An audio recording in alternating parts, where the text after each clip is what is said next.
యేసుక్రీస్తు ప్రభు నామములో కూడి వచ్చిన మీ అందరికీ నా వందనాలు తెలియజేస్తున్నానండి. ఈ దినం మన ధ్యానం నిమిత్తము 1 యోహాను పత్రిక 2వ అధ్యాయం 17వ వాక్యాన్ని మరొకసారి జ్ఞాపకం చేసుకుందాం. ఆయన చిత్తమును జరిగించువాడు నిరంతరము నిలుచును అన్నాడు. తర్వాత రోమాపత్రిక 12వ అధ్యాయం 2వ వాక్యాన్ని కనుక మనం చూస్తే, ఉత్తమమైన దేవుని యొక్క చిత్తమును మనము పరీక్షించి తెలుసుకొని రూపాంతరం చెందాలి అని చెప్పాడు. ఈ రెండిటి వచనాల ఆధారంగా చేసుకుని ఉత్తమమైన భక్తి ఎలా చేయాలి అనేది మనం ఈరోజు కూడా ఇంకొక కోణంలో నేర్చుకోవడానికై ప్రభు సహాయం చేస్తూ ఉన్నారు. చిన్న ప్రార్థన చేసుకుందాం. పరిశుద్ధమైన తండ్రి, అల్పుడు నేను నన్ను, నిష్ప్రయోజకుడు నన్ను మీరు అంగీకరించి మెగ్ని చేత కాల్చి పుట్టం వేసి పరిశుద్ధపరిచి నాతో మాతో మీరే మాట్లాడమని, మీ ఉత్తమమైన చిత్తమును మేము చేయనట్లుగా మీ సహాయం కొరకై ప్రాధేయపడుతూ మాతో మీరే మాట్లాడి మాకు మీరు బోధించి మేము ఉత్తములంగా సిద్ధపడే కృప దయచేయమని, చిన్న బిడ్డలు అలర చేయకుండా మీ సహాయం, మీ కాపుదలను కోరుకుంటూ ప్రతి మాట మీ జీవంతో పొదిగి మీ వాక్యానుసారంగా మమ్మల్ని మేము కట్టుకునే కృప దయచేయమని యేసయ్య పేరట ప్రార్థించి అడిగి వేడుకొని పొంది ఉన్నాము తండ్రి, ఆమేన్. ప్రియులారా, మనం చదువుకున్నటువంటి వాక్య భాగంలో ఉత్తమమైన దేవుని యొక్క చిత్తం, చెప్పండి ఏంటండి? ఉత్తమమైన దేవుని యొక్క చిత్తమును మనం చేయాలి అనేది మనం నేర్చుకోవాలి. ఆదికాండము 49వ అధ్యాయం 11వ వాక్యాన్ని కనుక మనం చూస్తే, అక్కడ ఉత్తమ ద్రాక్షావల్లి అనే ఒక మాట మనకు కనిపిస్తుంది. ఆదికాండం 49వ అధ్యాయం 11వ వచనంలో ఉత్తమమైన ద్రాక్షావల్లి అన్నాడు. ఏంటంట చెప్పండి. ఉత్తమ ద్రాక్షావల్లి అన్నాడు. అంటే ఎందుకు ఆ మాట అన్నాడంటే, కారు ద్రాక్షావల్లి కూడా ఉంది. ఏ ద్రాక్షావల్లి అంటే అండి? కారు ద్రాక్షావల్లి కూడా ఉందండి. దేవుడే స్వయంగా ఒక మంచి ద్రాక్ష తీగని తీసుకొచ్చి నాటాడంట ఆయన పొలంలో. నాటి ఆ ద్రాక్షవల్లి చుట్టూ కంచి వేశాడంట, ఏమన్నా వచ్చి తినేయకుండా. ఏమండి, ఆ ద్రాక్షవల్లికి నీళ్లు ప్రాబ్లం రాకుండా ఉండటానికి ఆ పొలం మధ్యలో ఒక ట్యాంక్ కట్టాడంట. ఆ ట్యాంకులో నుంచి నీళ్లు, ట్యాంక్ ఫుల్ అయిపోతూ ఉంటుంది, ఆ ట్యాంకులో నుంచి నీళ్లు ప్రతిరోజు ఉదయం సాయంకాలం వచ్చి అది ఓపెన్ చేసి చక్కగా ద్రాక్షవల్లికి నీళ్లు పెడుతున్నాడంట. ఏం తక్కువైందండి? ద్రాక్షవల్లికి ఏం తక్కువైందంటారా? చుట్టూ కాపలా ఉంది కదా, కంచె ఉంది, దానికి నీళ్ళేమో తక్కువ అవ్వకుండా ట్యాంక్ ఉంది. రోజు ఫుల్ చేస్తున్నాడు ఆయనే, పొద్దున్న సాయంత్రం వాటర్ పెడుతున్నాడు. దాన్ని చాలా జాగ్రత్తగా చూసుకుంటున్నాడు. పెరిగింది, పెద్దదైంది, పుష్పించింది, ఫలించింది, ద్రాక్ష పళ్ళు చక్కగా కాసింది, మొత్తం బాగా పండిన, మొత్తం ఫలాలన్నీ వచ్చేసిన తర్వాత కష్టపడినటువంటి ఆ దేవాతి దేవుడు తిందాం అని ఒక పండుగ తీసుకుని నోట్లో పెట్టుకుంటే చేదుగా ఉందంట. ఎలా ఉందంట? చేదుగా ఉందంట. కారు ద్రాక్షవల్లిగా మారిపోయిందంట అది. ఇప్పుడు ఈ యజమాని పొరపాటు ఏమన్నా ఉందంటారా? ఏమండి, యజమాని పొరపాటు ఏమన్నా ఉందంటారా? నీళ్ళు పెట్టలేదా? పెట్టారుగా, ప్రతి పూట పెట్టారుగా. కొన్ని కంచి లేదా? వేశారుగా. ప్రతిరోజు నిన్ను వచ్చి జాగ్రత్తగా చూసుకున్నారుగా. ఇక ఆయన తప్పేంటి మరి? ఆయన తప్పేమీ లేదు. ద్రాక్షావల్లి మనమే. యోహాను సువార్త 15వ అధ్యాయంలో ద్రాక్షావల్లిని నేను, మీరు తీగలు అంటాడు యేసుప్రభు. ద్రాక్షావల్లి యేసుప్రభు. ఆ ద్రాక్షావల్లి కాండం, మొట్టమొదటి భూమిలోంచి వచ్చిన ఆ కాండానికి తీగలు కూడా ఉంటాయి, అలాగ పాకుతూ వెళ్తాయి తీగలు. ఆ తీగలేమో మనం అంట, అసలు మొదలేమో యేసుప్రభు అంట. ఏమండి, ద్రాక్షావల్లిని నేను, తీగులు మీరు, నా తండ్రి వ్యవసాయకుడు అంటూ వివరణ ఇచ్చాడు యోహాను సువార్తలో. ఆ యజమాని దేవుడు, తండ్రి అయిన దేవుడు. ఆ ద్రాక్షావల్లి యేసుప్రభుల వారు, మనం తీగలం అంటూ అక్కడ వివరణ ఇచ్చాడు. ఇప్పుడు మనం ఇక్కడ చెప్పబడిన ఈ యొక్క ఉత్తమ ద్రాక్షావల్లి గురించి మనం తర్వాత ఆలోచన చేద్దాం. ఈ కారు ద్రాక్షావల్లి గురించి కనుక మనం జాగ్రత్తగా చూస్తే, దేవుడు మనల్ని పుట్టించాడు. మంచిది, చింతేలి. దేవుడు మనల్ని పుట్టించాడు కదా అండి. దేవుడు తప్పేం లేదు. ఆయన మనల్ని చక్కగా పెరగటానికి సకల వనరులు వసతులన్నీ ఇచ్చాడు, మనకి తల్లినిచ్చాడు, తండ్రినిచ్చాడు కదా. ఏమండి, తల్లి లేకపోతే తండ్రి లేకపోతే మనం ఎలా పెరుగుతామని తల్లినిచ్చాడు, తండ్రినిచ్చాడు. చిన్నప్పుడు మనకి చక్కగా పాలు దొరికేలా చేశాడు. ఏమండి, సమస్తము అన్నీ దేవుడు మనకి ఇచ్చాడు. మనం పెరిగి పెరిగి పెరిగి పెరిగి పెద్దవాళ్ళం అయ్యాం. ఇప్పుడు పెద్దవాళ్ళం అయ్యాక మనకి ఏమి తక్కువ చేయాల. పెద్దవాళ్ళం అయ్యాక మనం ఎలాగ మారిపోతున్నామంటే చేదునిచ్చే ద్రాక్ష తీగలుగా మారిపోతున్నాం. ఇంత కష్టపడినటువంటి యజమాని తిందామని ఒక పండు తీసుకుంటే అది అది తీగా లేదు, స్వీట్గా లేదు, ఆయన ఆకలి తీర్చేదిగా లేదు, ఆయన్ని సంతోషపెట్టేదిగా లేదు. నోట్లు అలా ఇదిగానే మళ్ళీ వెంటనే దాన్ని ఊసేసి అరే రే రే రే రే దీనికా ఎంత ప్రయాసపడ్డానని బాధపడి దుఃఖించి ఏడిసేలాగా ఉంది పరిస్థితి. మనల్ని చూసి ఏమండి మన తల్లిదండ్రులు ఏడ్చేలాగా మనం ఉంటే మనము ఉత్తమ ద్రాక్షవల్లిమి కాదు సుమా, కారు ద్రాక్షలం. దేవుడి యొక్క ఉత్తమమైన చిత్తం ఏమిటంటే మనము ఉత్తమమైన ద్రాక్షవల్లిలో తీగలాగా ఉండటం ఆయన యొక్క చిత్తం. అర్థమైన వాళ్ళందరూ స్తోత్రం చెప్పండి. న్యాయాధిపతుల గ్రంథం 9వ అధ్యాయం 13వ వాక్యాన్ని కనుక మనం చూస్తే అంటాడు, ఈ యొక్క చెట్లన్నీ కూడా వెళ్ళి ఒలీవ చెట్టు దగ్గరికి వెళ్ళి ఒలీవ చెట్టుని అడిగినాయి అంట. ఒలీవ చెట్టా మా చెట్లన్నిటి మీద నువ్వు రాజుగా ఉండు, నువ్వు రాజుగా ఉండి మమ్మల్ని పరిపాలన చెయ్యి అన్నాయంట. ఒలీవ చెట్టు అనిందంట, నేను మీ మీద రాజుగా ఉండి మిమ్మల్ని పరిపాలన చేస్తే నా ఒలీవ తైలముతో నేను బోలని పనులు చేసుకోవాలి, దేవునికి అవసరం ఉంటుంది నా తైలంతో అభిషేకిస్తూ ఉంటారు, నాకు చాలా పని ఉంది, మీ మీద రాజుగా ఉండి నేను ఇటు అటు ఊగలేను, నేను మీ మీద రాజుగా ఉండి ఈ పరిపాలనలో పడిపోయి నేను అసలు పని మర్చిపోయి నేను ఉండలేను, నేను రాజుగా ఉండనని చెప్పిందంట. తర్వాత ఈ చెట్లన్నీ కలిసి ద్రాక్ష చెట్టు దగ్గరికి వెళ్ళాయంట. ద్రాక్ష చెట్టు నువ్వు మా చెట్లన్నింటి మీద రాజుగా ఉండు, నువ్వు పరిపాలన చేయ, నువ్వు ఎలా చెప్తాలే వింటాం అని ద్రాక్ష చెట్టుని అడిగాయంట. అమ్మ అంతే కదా, అక్కడ ఉంది అంతేనా? న్యాయాధిపతులు 9:13 ద్రాక్ష చెట్టు ఏమనిందంట, నేను నా ద్రాక్ష రసముతో దేవుని మానవులను సంతోషపరచుటమ్మా అని మీ మీద రాజునయుండి ఇటు అటు ఊగుందినా నేను ఉన్నానని చెప్పిందంట. అప్పుడు ఈ చెట్లన్నీ వెళ్ళి ముళ్ళ కంచిని అడిగినాయి అంట. ఓ ముళ్ళ చెట్టా నువ్వు మా మీద రాజుగా ఉండి మమ్మల్ని పరిపాలన చెయ్యి అంటే ముళ్ళ చెట్టు అనిందంట, ఓకే అందంట.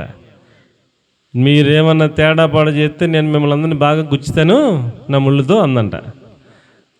అలాగా ఈ రాజుగా ఉండమని ఒలీవ చెట్టుని అడిగిన ద్రాక్ష చెట్టుని అడిగినా ఏం చెప్పాయి, మేము మీ మీద రాజుగా ఉండేవి ఈ పనిలో పడిపోయి మేము మా అసలు పని మర్చిపోలేము, మేము దేవుని మనుషులను సంతోషపెట్టాలి అన్నట్టుగా సమాధానం చెప్పాయి.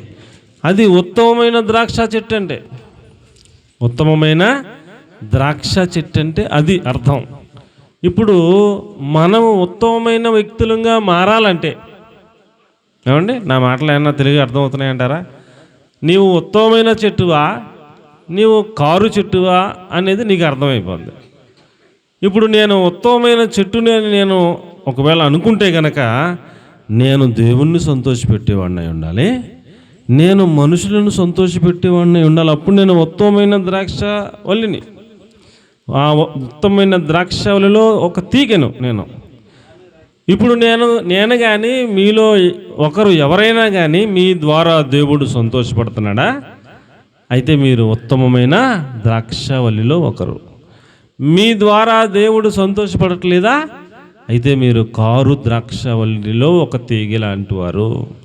ఇప్పుడు మనం చేయాల్సిన పని ఏంటంటే, ప్రభువా నేను కారు ద్రాక్షలాగా చేదు ద్రాక్షలాగా నీ ఆకలి తీర్చలేని దాని వలె నిన్ను పెట్టని వ్యక్తి వలె నేను ఉండటానికి వీల్లేదు, నేను నిన్ను సంతోషపెట్టేటట్లుగా, నేను మనుషులను కూడా సంతోషపెట్టేటట్లుగా నన్ను మార్చు ప్రభు అని ఒక ప్రార్థన చేసుకుని ఇక్కడి నుంచి ఈరోజు మనం వెళ్ళాలని ఒక తీర్మానం చేసుకోవాలని ప్రభు పేరట మీకు నేను మనవి చేస్తూ ఉన్నాను.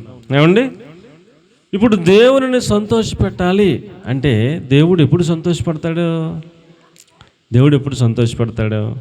ఒక ఉపమానం చెబుతూ యేసు ప్రభు అన్నారు, ఒకడికి 100 గొర్రెలు ఉన్నాయి, 99 గొర్రెలు ఇంటికి వచ్చినప్పుడు లెక్కెట్టుకున్నాడు. మళ్ళీ దొడ్లోకి పంపించినప్పుడు 99 కనపడ్డాయి, ఒకటి కనపడలేదు. అంటే ఒకటి తప్పిపోయింది, అక్కడ మేతకు తీసుకెళ్ళాం కదా, ఆ అరణ్యంలో ఎక్కడో చిక్కిపోయినట్టుందని మరలి 99 అక్కడ వదిలేసి, ఈ 99కి సహవాసం ఉంది, 99కి దొడ్లో ఉన్నాయి, సెక్యూరిటీ ఉంది, వీటికి ఏం ఇబ్బంది లేదు. తలుపేసేసి 99ని అక్కడ వదిలేసేసి ఒకదానికోసం మళ్ళీ వెనక్కి వెళ్ళిపోయాడంట. అప్పటికే చీకటి అడిపోతుంది.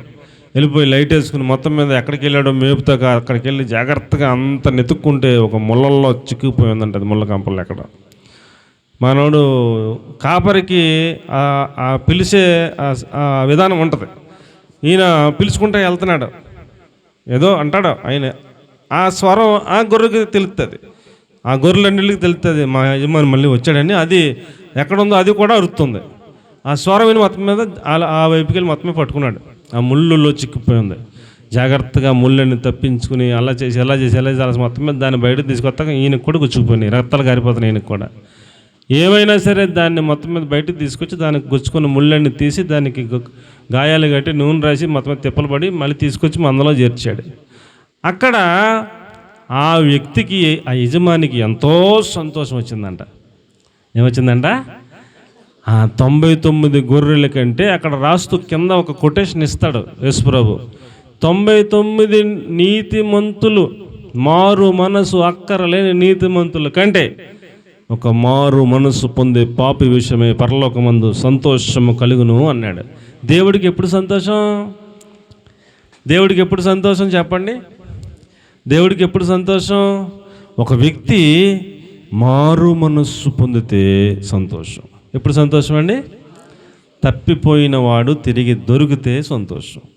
నేను తప్పు మార్గంలో తప్పిపోయాను, నేను మరలా తిరిగి నా ప్రభువు దగ్గరికి చేరాననే ఒక మార్పు ఎవరిలైతే వస్తుందో, ఆ మారు మనసు పొందే ఒక్క పాపి విషయమే పరలోకమందు అత్యధికమైన సంతోషం కలుగుతుంది. దేవుడు దేవదూతలందరూ సంతోషపడిపోతారంట ఒక్కడెక్కడ మారు మనసు పొందితే, స్త్రీ అయినా పురుషుడైనా. కాబట్టి చర్చికి మేము వస్తున్నామండి చాలా కాలం నుంచి అనే మనలో ఈ మారు మనసు ఉండాలి, మనసు మార్చుకోవాలి. ఇంతకుముందు మనసు వేరే, ఇప్పుడు మనస్సు మార్చుకొని మనము యేసు ప్రభు వారి మనసులోకి మారిపోవాలి. అలాగున్న మనస్సు మార్చేసుకుంటే ఏమండి దానిని మారు మనస్సు అంటారు. అంతకుముందు చేసే పనులు వేరే, ఇప్పుడు చేసే పనులు వేరే. అంతకుముందు పద్ధతి వేరే, ఇప్పుడు పద్ధతి వేరే. మనస్సు మార్చుకుంటే వాళ్ళల్లో మొత్తం పరిస్థితులన్నీ మారిపోతాయి. అప్పుడు దేవుడు సంతోషపడతాడు. ఇంకొక సందర్భం ఏమిటంటే, యేసు ప్రభు వారు బాప్తిస్మం తీసుకుంటూ ఉన్నారు. ఆయన బాప్తిస్మం తీసుకుని అలా ఒడ్డుకి ఎక్కగానే ఆకాశం తెరవబడిందంట. తండ్రి అయిన దేవుడు పైనుంచి మాట్లాడుతూ ఉన్నారు. ఆ మధ్యలో పావుర ఆకారం వలె పరిశుద్ధాత్మ దేవుడు ఎగురుకుంటూ వస్తూ ఉన్నారు. పైన తండ్రి అయిన దేవుడు, మధ్యలో పరిశుద్ధాత్మ దేవుడు పావుర ఆకారం వలె, కింద యేసు ప్రభులు వారు ముగ్గురు ఒకే టైంలో కనపడతారు మనకి అక్కడ. ఆయన పైనుంచి ఆకాశంలో నుంచి ఒక స్వరం, ఈయన యందు నేను ఆనందించుతున్నాను, ఈయన నా ప్రియమైన కుమారుడు, ఈయన మాట వినుడి అంటూ ఒక స్వరం వినబడింది. దేవుడు ఎప్పుడు ఆనందిస్తాడు? చెప్పండి, ఎప్పుడు ఆనందిస్తాడు? ఒక వ్యక్తి బాప్తిస్మం తీసుకున్నప్పుడు దేవుడు ఆనందపడతాడు. ఈయన యందు నేను ఆనందించుచున్నాను, ఈయన నా ప్రియమైన కుమారుడు, ఈమె నా ప్రియమైన కుమార్తె, ఈమె బాప్తిస్మం తీసుకుంది, ఈమె నాతో పాటు మరణ పునరుద్ధానములలో పాలు పంపులు పొందింది అని ఆయన చాలా సంతోషపడతాడు. ఇలాగున్న ఒక మారు మనసు పొందిన అనుభవం కలిగిన ఒక వ్యక్తి దేవుణ్ణి సంతోషపెడతాడు. ఒక బాప్తిస్మం తీసుకున్నటువంటి వ్యక్తి దేవుణ్ణి సంతోషపెట్టగలడు.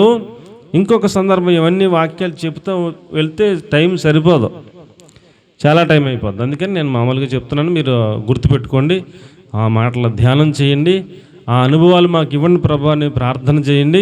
ఒక తీర్మానంతో మనం ఇక్కడి నుంచి వెళ్ళాలని మీకు నేను మనవి చేస్తూ ఉన్నాను. ఆ తర్వాత సౌలుకి దేవుడు అమాలేకీయుల మీదకి యుద్ధానికి వెళ్ళి మొత్తం అందరినీ సమూల నిర్మూలన చేసి రావాలని ఆజ్ఞాపిస్తే, ఇతగాడు వెళ్ళి బలిసిన పశువులను చంపలేదు, రాజును చంపలేదు, రాజును బతకనిచ్చాడు, పశువులను తీసుకొచ్చాడు, జయ సూచకమైన శిలను నిలిపాను, జెండా పాతాను, జయించుకొచ్చానని చెబుతున్నాడు. అప్పుడు సమూయేలు గారు వచ్చి అంటాడు, నీవు దేవుని మాట చెప్పినట్టుగా వింటే నాకు వినబడుచున్న రంకెలు ఏమిటి? అగగు బతికే ఉన్నాడు కదా అని మాట్లాడితే అంటాడు, నీ దేవుడికి నీ ప్రజలు తీసుకొచ్చారు, నాకేం సంబంధం లేదు. మరి నువ్వెందుకు ఇంకా రాజుగా? నీవు ఆయన మాట వింటావని, ఆయన చెప్పింది చెప్పినట్టు చేస్తావని నమ్మి నిన్ను రాజుగా పెట్టుకున్నాడు. నువ్వు ఎప్పుడైతే అవిధేయుడు అయ్యావో, సగం సగం విధేయత చూపించావో, నీకంటే శ్రేష్టమైన మరొకరిని దేవుడు కనుగొన్నాడు. ఆయన హృదయానుసారమైన ఒకరిని కనుగొన్నాడు. నిన్ను తీసేసి ఆ కుర్రని రాజుగా పెట్టుకుంటాడులే, సదాకాలము రాజుగా నిన్ను ఉంచుదామని ఆయన పెట్టాడు, నువ్వు పోగొట్టేసుకున్నావు నాన్న అని చెప్పాడు. తర్వాత చాలా కాలం కన్నీరు గచ్చి ప్రార్థన చేశాడు. కాబట్టి అక్కడ చెప్తాడు ఒక మాట, పొట్టేళ్ల కొవ్వు అర్పించట కంటేను, బళ్ళు అర్పించట కంటేను, దహన బళ్ళు అర్పించట కంటేను మాట వినుట శ్రేష్టము. నీవు ఇన్ని బళ్ళు అర్పించితే దేవుడు సంతోషించునా అంటాడు. అక్కడ క్వశ్చన్ మార్క్ వేసి, దేవుడు ఎప్పుడు సంతోషిస్తాడు అంటూ, ఆయన మాట వినే వారిని బట్టి ఆయన సంతోషిస్తాడు అని ఆన్సర్ చెప్తాడు. మీకు ఆ మాటలో తర్వాత మీరు చదువుకోవచ్చు అండి. నేను చెప్పే ప్రతి మాట బైబిల్లో ఉంటుంది అండి. అలాగున ఎవరిని బట్టి దేవుడు సంతోషపడతాడు అని అంటే, ఆయన మాట వినేవారిని బట్టి దేవుడు సంతోషపడతాడు. ఆయన వాక్యాన్ని ఉన్నట్టుగా గైకొనే వారిని బట్టి దేవుడు సంతోషపడతాడు, ఆయన ఆనందపడతాడు. నేను చెప్పిన వాక్యాన్ని వారు విని శ్రద్ధగా వాక్యానుసారంగా జీవిస్తున్నారు, నా మాట వినే స్వభావం నా బిడ్డల్లో ఉంది అని ఆయన ఎంతో ఆనందపడిపోతాడు, సంతోషపడిపోతాడు. కాబట్టి దేవుణ్ణి సంతోషపెట్టడం ఎలాగో చెప్పండి? మారు మనసు పొందుట అనే అనుభవం కూడా నడిపించబట్ట ద్వారా సంతోషపెట్టచ్చు దేవుణ్ణి. బాప్తిస్మం తీసుకుని ఆ అనుభవం గుండా, అంటే ఆయనతో పాటు చచ్చిపోయినట్టు, ఆయనతో పాటు తిరిగి పునరుద్ధాన అనుభవంలోకి వచ్చినట్టుగా అలాంటి అనుభవాల్లో నడిపింపబడుతున్న వారు దేవుని సంతోషపెడతారు. మూడవది, ప్రతి సందర్భంలో ప్రతి అవసరంలో ఆయన మాట వినే అలవాటు కలిగిన వారిని బట్టి ఆయన సంతోషపడతాడు. ఇంకొక మాట మనం చూస్తే, జెరుబ్బాబెలు చేతిలో నూలు గుండు ఉండి చూసి యెహోవా సంతోషిస్తున్నాడు అని రాసిపెట్టాడు. జెరుబ్బాబెలు చేతిలో ఏమున్నాయంటండి? నూలు గుండు ఉన్నాయంటండి. నూలు అంటే ఈ ఇల్లు కట్టే తాపిమేసి దగ్గర ఉంటుంది అనమాట అండి. ఇక్కడ ఇలా పెడతాడు, కింద ఒక గుండు ఉంటుంది, ఇలా పెట్టి తూకం వేస్తాడు. తూకం వేసినప్పుడు ఈ వరుసకి ఏదన్నా ఇది యువతలకు వచ్చింది అనుకోండి, ఆ తూకం చెప్తుంది అనమాట, కింద తేడా ఉందని ఇటుకని. అప్పుడు ఇటుకని ఇలాగెలా జరుపుతాడు, మళ్ళీ పెడతాడు, మళ్ళీ చూస్తాడు, మళ్ళీ కుదరలేదు, మళ్ళీ ఇలాగలా జరుపుతాడు, మళ్ళీ పెడతాడు, మళ్ళీ చూస్తాడు, మళ్ళీ ఇలాగలా జరుపుతాడు, మళ్ళీ పెడతాడు, మళ్ళీ చూస్తాడు, సరిపోయిన తూకం. అప్పుడు ఖాయం చేసుకుని అప్పుడు సిమెంట్ పెట్టేసి మళ్ళీ పై దానికి వెళ్తాడు అనమాట. మళ్ళీ పైన కూడా మళ్ళీ పెడతాడు, ప్రతి వరుసకి మళ్ళీ తూకం పెడతాడు. ఆ తూకం సరిపోతేనే పై వరుసకి వెళ్తాడు. ఆ తూకం అలాగ అయ్యకపోతే ఈ గోడ ఇలా చక్కగా ఒక లైన్లో ఉండదు. ఆ తూకం అయిపోతే ఆ లైన్లో ఉండదు. ఇక్కడి నుంచి ఆ చివరికి తాడు కడతాడు. ఇక్కడ ఇలా పెట్టి తాడు కడతాడు, అక్కడ అలా పెట్టి తాడు కడతాడు. ఆ తాడుకి కరెక్ట్గా ఉండాలి గోడ.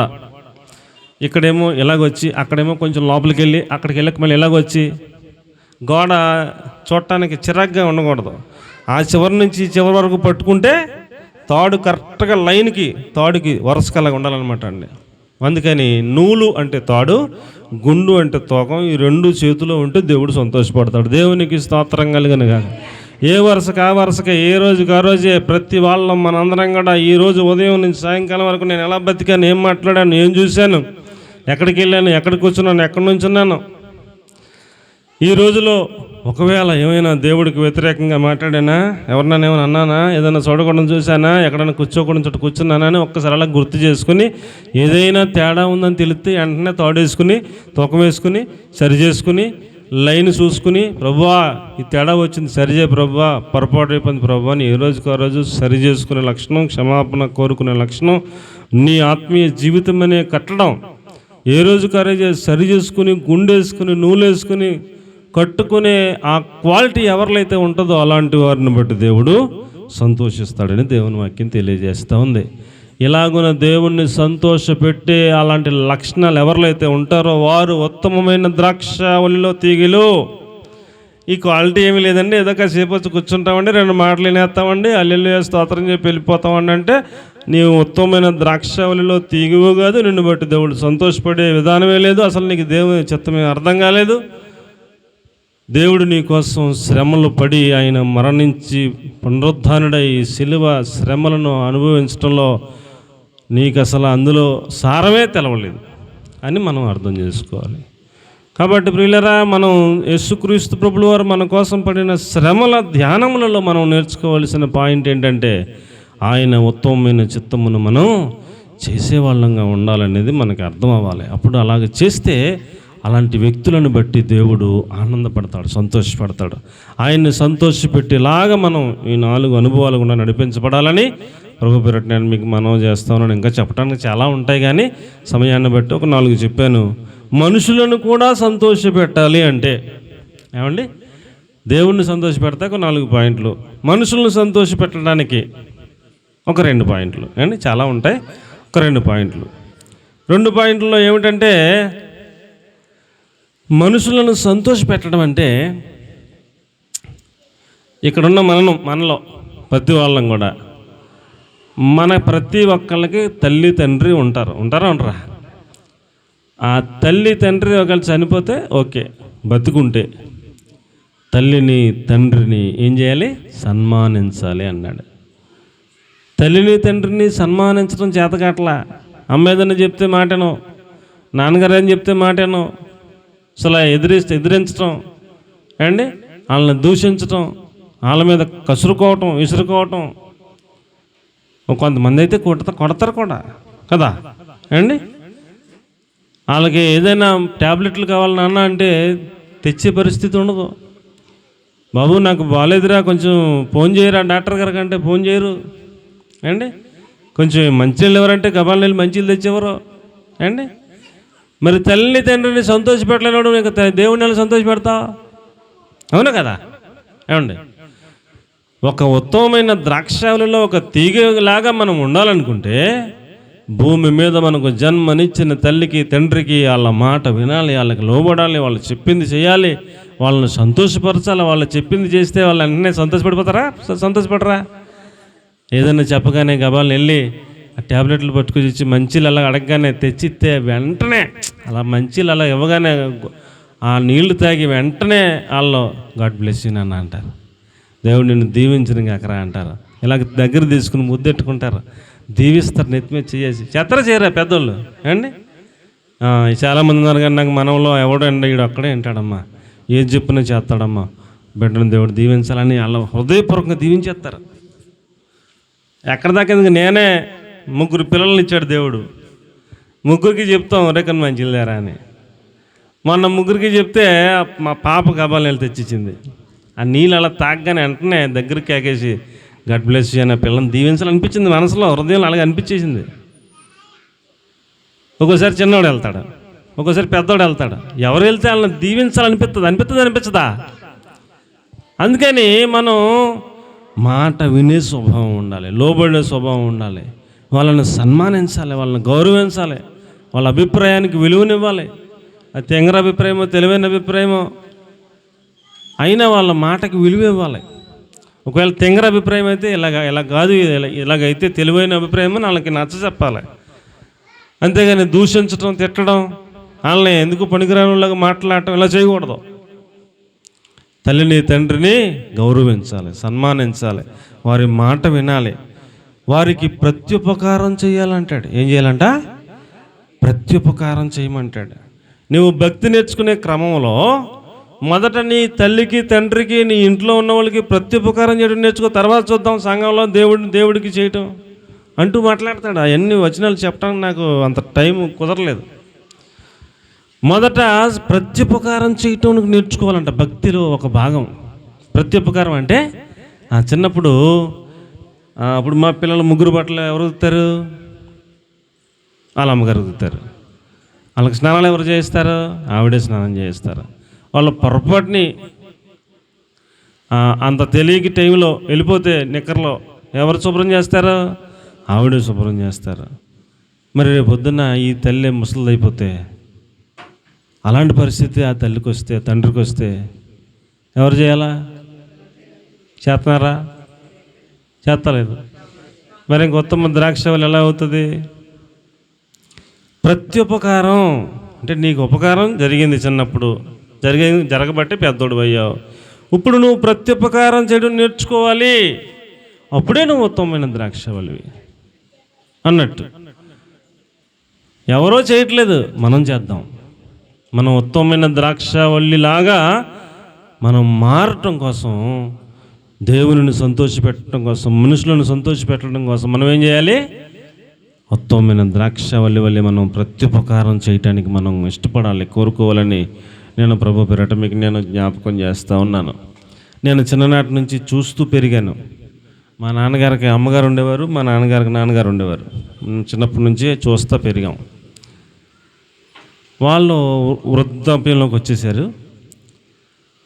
వాళ్ళు ఒప్పుకున్నంతకాలం మా తాతయ్య గారు పనిచేశారు. మా నాన్నగారు అమ్మగారు కూడా ఒప్పుకున్నంతకాలం ఆమె వండుకునేవారు. ఇక వాళ్ళ వల్ల కాదు, ఓపిక లేదు, చేసుకోలేనంత పరిస్థితి వచ్చింది. అప్పటి నుంచి వాళ్ళు ఒక గదిలో ఉంటే, వాళ్ళు బయటికి వెళ్ళలేని పరిస్థితి వస్తే ఉదయం లేవగానే ప్రార్థన చేసేసుకొని మా నాన్నగారు మా అమ్మగారు ఇద్దరు ఆ గదిలోకి వెళ్ళేవారు. ఒక్కోసారి మా తాత మనవడా అని నన్ను కేకెత్తే ఆ గదిలోకి వెళ్ళి ఒక్క నిమిషం ఉంటాక నాకు ముక్కు బిగబట్టేసుకుని వాంతి వచ్చేసినంత పని అయిపోయింది అనమాట. అంత భయంకరంగా ఉండేది ఆ గది. ఆ గదిలోనే ఉండేవారు ఆయన, బయటకు వస్తాక లేదు, అందులోనే అన్నీ నేను ఎలాగ ఉండగలను. తాత ఏడు తాత అంటే, బావా పకోడీ తింటాను రా తేరా, అలాగే తాత అని ఆయన ఏం చెప్తాడో తినేసి అలాగే తాత అని చెప్పేసి బయటికి ఎప్పుడు వెళ్ళిపోదామని ఉండేది. బయటకు వచ్చేసి అమ్మ అనుకుని ఉన్నాను అనమాట. అలాంటిది ఆ గదిలోకి వెళ్ళి వీళ్ళిద్దరూ శుభ్రం చేసి పెనాయిల్ వేసి కడిగి ఆయనకి స్నానం చేయించి ఆ బట్టలు ఇప్పేసి ఉతికిన బట్టలు మళ్ళీ కట్టి, ఆ బట్టలకు కూడా మరి శుభ్రం ఉండదు కదా, వాటిని మళ్ళీ కొండలో పెట్టి వేడి నీళ్ళలో పెట్టి సోడా పెట్టి ఉడకబెట్టి దాన్ని మళ్ళీ గోదావరికి పట్టుకెళ్ళి ఈయన ఉతుక్కొస్తే మా అమ్మగారు ఆరబెట్టి ఏ రోజుకో రోజే మళ్ళీ ఉతికిన బట్టలు ఏ రోజుకో రోజే ఉతుకుతాం. ప్రతిరోజు ఇదో పరిచయం అనమాట. పొద్దున్నే 1 గంట 2 గంటలు, సాయంత్రం లేదు, ప్రతిరోజు పొద్దున్న మళ్ళీ పొద్దున్న టిఫిను, మధ్యాహ్నం భోజనం, సాయంత్రం భోజనం. ఇలాగ వెళ్ళిపోతున్నారు కదా, పూట కట్ చేద్దాం అనేవి లేదు. వాళ్ళు బతికినంతకాలం పెట్టేవారు అలాగా. మా అమ్మగారిని మా నాన్నమ్మ తిట్టెత్తే ఎంత పెట్టినా వాళ్ళు ఏదో పెద్దోళ్ళు ఏదో మరి అంటారు కదా, ఏదో అంటూ ఉంటారు వాళ్ళు. ఎంత చూసినా ఎంత చేసినా ఏదో అంటూ ఉంటారు. ఇలాగ నన్ను బాధపడిపోయి కాసేపు మళ్ళీ టైం అయిపోయాడు, మళ్ళీ ఉడికింది ఫస్ట్ వేడిగా మళ్ళీ అలాగే పట్టుకెళ్ళి పెట్టింది మా అమ్మగారు. పొద్దున్నే ఏదో అందరిని కోపడింది, మళ్ళీ టైంకి ఏమి మర్చిపోయి బలిగి పెడుతుంది మా అమ్మ అనుకున్నాను నేను. ఇప్పుడు పిల్లలు అయితే ఇప్పుడు బ్యాచ్ అయితే పెడతారా? ఏమన్నా అనక్కర్లేదు, ఏమన్నా అంటే తర్వాత చూద్దాం, అది పరిస్థితి. కాబట్టి అలా చూసాం కాబట్టి నా మనసులో ఉంటుంది, నేను కూడా అలా చూడాలని ఉంటుంది. అలాగా మనం ఉత్తమమైన ద్రాక్షవల్లి వలె, అందులో తీగల వలె మనం దేవుని సంతోషపెట్టేవారిగా, ఇంకా మనుషులను సంతోషపెట్టేవారిగా అలాంటి క్వాలిటీ భక్తి చేస్తే అది దేవుని యొక్క ఉత్తమమైన చిత్తంలో ఉన్న సారాంశమని, అలాగున మనం ఉత్తములంగా మారిపోవాలని వాక్యం మనకు బోధిస్తూ ఉంది. అలాగున మనం అలాంటి లక్షణాలను ప్రభువా నాకు ఇవ్వండి ప్రభువా, నేను ఉత్తమ ద్రాక్షావళిలో తీగలాగా ఉండాలని ఆశపడుతున్నాను, నీ చిత్తము చేయాలని ఆశపడుతున్నాను. నా స్వభావం అందుకు అంగీకరించట్లేదు, అలా చేయలేకపోతున్నాను. అలా చేయగలిగినటువంటి అలాంటి మనసుగా నా మనసును మార్చి ప్రభు అని ఒక ప్రార్థన చేసుకుని, ఒక తీర్మానం చేసుకుని మనం వెళదాం. ప్రభు అలాగున్న మనందరినీ ఆయన చిత్తము చేయనట్లుగా ఆశీర్వదించునుగాక.